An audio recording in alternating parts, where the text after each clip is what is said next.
बांग्लादेशी घुसपैठियों को घुसपैठ करवाती है, बांग्लादेश के अंदर निर्दोष हिंदुओं की हत्या पर मौन रहती है, रामनवमी की शोभा यात्रा नहीं निकलने देती है, ईद के अवसर पर सरेआम गौ हत्या करने की छूट देती है। ममता दीदी को राम नाम से नफरत है।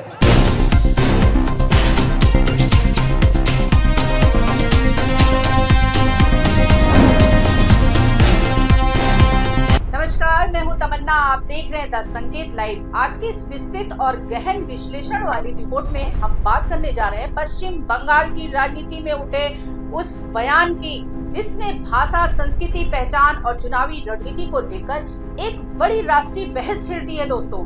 जहां उत्तर प्रदेश के मुख्यमंत्री योगी आदित्यनाथ ने वेस्ट बंगाल के नंद कुमार में एक चुनावी रैली के दौरान बेहद तीखे शब्दों में कहा कि बंगाल में बांग्ला ही बोली जाएगी और कठमुल्लापन की संस्कृति यहाँ नहीं चलने दी जाएगी। अराजकता को हर हाल में हमें रोकना है। बंगाल में बंगाली ही बोली जाएगी। ये कठमुल्लापन की संस्कृति यहाँ नहीं चलने दी जाएगी, किसी भी स्थिति में नहीं चलने दी जाएगी। इस बयान ने जैसे ही मीडिया और सोशल मीडिया पर जगह बनाई, वैसे ही ये मुद्दा राजनीतिक बहस का केंद्र बन गया और अलग अलग राजनीतिक दलों ने इसे अपने अपने तरीके से पेश करना शुरू कर दिया।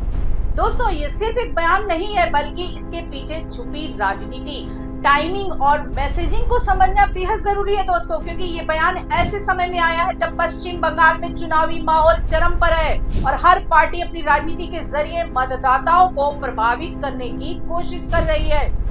तो सबसे पहले आपको समझना होगा कि योगी आदित्यनाथ का ये बयान किस संदर्भ में आया। दरअसल ये प्रक्रिया कोलकाता के मेयर फिरहाद हकीम के उस कथित वायरल वीडियो पर आई जिसमें कहा जा रहा है कि एक दिन बंगाल की आधी आबादी उर्दू बोलेगी।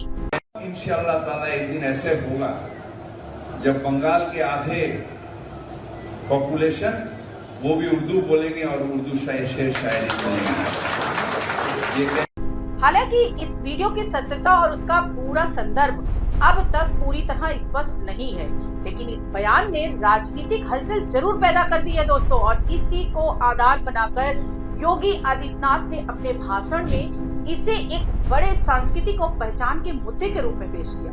उन्होंने कहा कि बंगाल की पहचान उसकी भाषा और संस्कृति से है और यहाँ बांग्ला ही बोली जाएगी।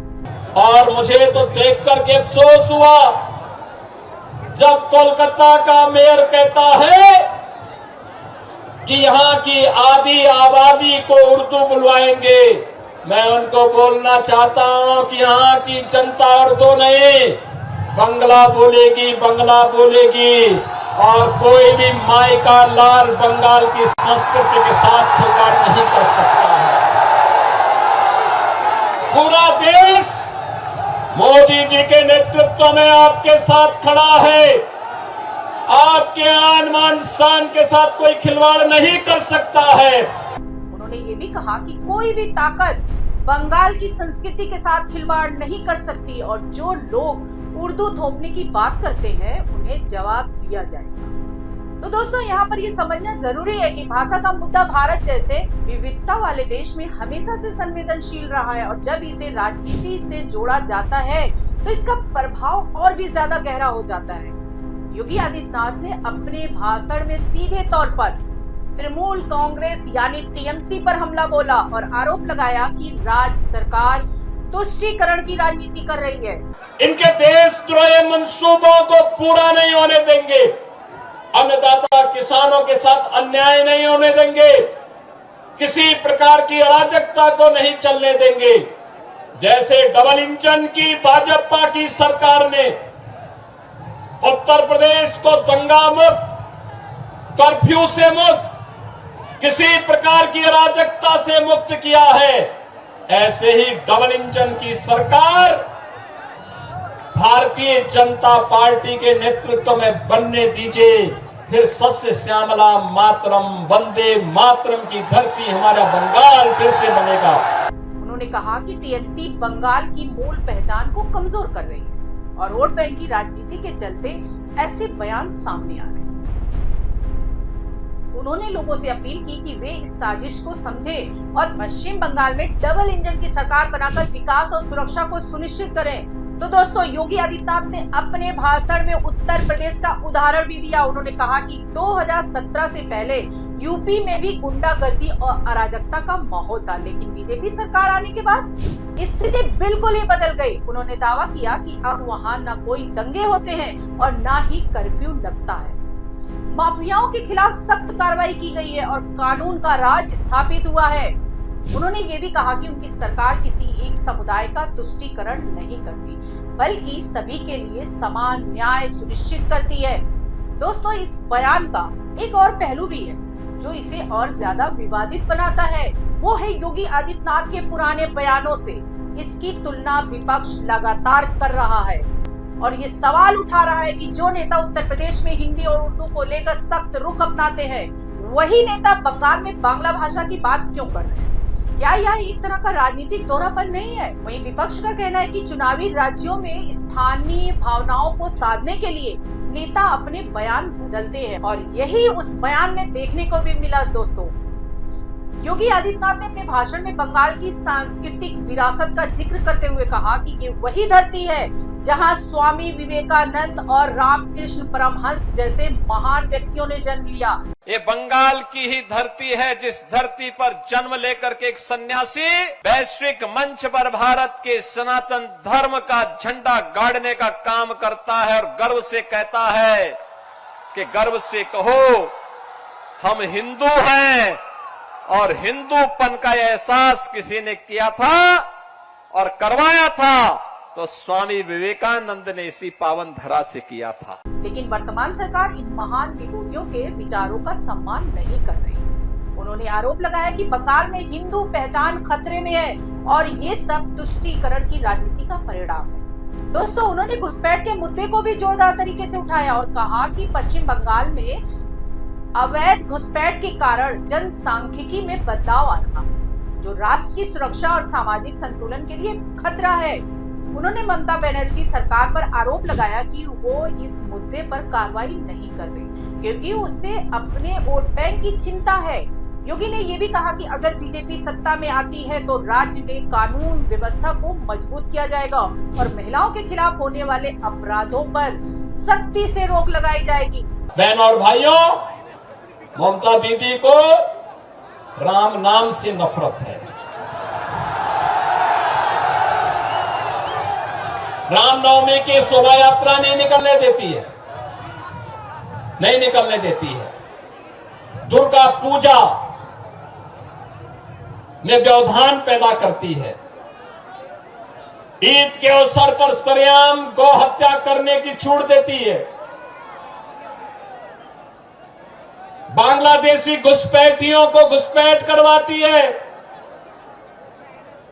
बांग्लादेश के अंदर निर्दोष हिंदुओं की हत्या पर मौन रहती है। लेकिन डबल इंजन की भाजपा की सरकार ये स्वीकार करने को तैयार नहीं है। भारत के अंदर मां काली की पूजा होगी, भारत के अंदर मां गंगा की पूजा होगी। भगवान राम हम सबके अंदर बसे हुए हैं। हर बंगाल का व्यक्ति जय श्री राम का उद्घोष भी करेगा, वंदे मातरम का उद्घोष भी करेगा। तो दोस्तों, इस पूरे बयान का असर सिर्फ राजनीतिक स्तर पर ही नहीं बल्कि सामाजिक स्तर पर भी देखा जा रहा है, क्योंकि भाषा और पहचान जैसे मुद्दे सीधे लोगों की भावनाओं से जुड़े होते हैं और जब इस तरह के बयान आते हैं सामने तो समाज में बहस और कभी कभी विभाजन भी पैदा होता है। और इसलिए ये सवाल उठना स्वाभाविक है कि क्या भाषा के नाम पर राजनीति करना सही है या इससे समाज में और ज्यादा दूरी बढ़ेगी। दोस्तों, योगी आदित्यनाथ ने अपने भाषण में किसानों के मुद्दों को भी उठाया और कहा कि पश्चिम बंगाल के किसानों को उनकी फसलों का सही मूल्य नहीं मिल रहा, जबकि केंद्र सरकार की योजनाएं जैसे आयुष्मान भारत और प्रधानमंत्री आवास योजना उत्तर प्रदेश में सफलतापूर्वक लागू हो रही। उन्होंने आरोप लगाया कि बंगाल में इन योजनाओं का लाभ लोगों तक नहीं पहुंच रहा है और राज्य सरकार जानबूझकर इसे रोक रही है। दोस्तों, अब सबसे बड़ा सवाल ये है कि क्या ये बयान सिर्फ चुनावी रणनीति का हिस्सा है या इसके पीछे कोई बड़ा राजनीतिक संदेश छुपा हुआ है, क्योंकि जिस तरह से ये मुद्दा उछला है उससे तो साफ है कि आने वाले चुनाव में बड़ा असर डाल सकता है। पश्चिम बंगाल में चुनाव पहले से ही बेहद संवेदनशील और प्रतिस्पर्धी माने जाते हैं और ऐसे में भाषा और संस्कृति जैसे मुद्दे वोटरों को प्रभावित करने में अहम भूमिका निभा सकते हैं। दोस्तों, अब ये देखना दिलचस्प होगा कि इस बयान का चुनावी नतीजों पर क्या असर पड़ता है। क्या जनता इसे सांस्कृतिक पहचान की रक्षा के रूप में देखती है या इसे एक राजनीतिक रणनीति के तौर पर समझती है? और सबसे अहम बात ये कि क्या इस तरह के बयान भविष्य में देश की राजनीति की दिशा तय करेंगे? दोस्तों, इस पूरे मामले पर आपकी क्या राय है? क्या भाषा और संस्कृति की रक्षा के नाम पर राजनीति सही है या इससे समाज में विभाजन बढ़ता है? क्या नेताओं को इस तरह के संवेदनशील मुद्दों पर बोलते समय ज्यादा जिम्मेदारी नहीं दिखानी चाहिए? अपनी राय हमें कमेंट्स में जरूर बताएं और अगर आपको हमारी ये विस्तृत रिपोर्ट पसंद आई हो तो वीडियो को लाइक जरूर करें और चैनल को सब्सक्राइब करना ना भूलें। दोस्तों, आज के लिए इतना ही। नमस्कार।